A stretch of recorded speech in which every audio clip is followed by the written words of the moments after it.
একটি বানর রাস্তার পাশে একটি আমের বীজ রোপণ করে।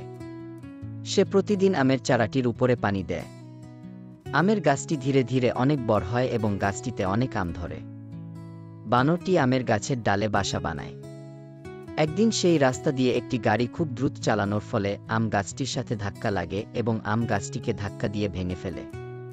তারপর গাছ থেকে সব আম পড়ে যায় এবং বানরের বাসাটি ভেঙে যায়। এরপর বানরটি আম গাছের নিচে বসে অনেক কান্না করে।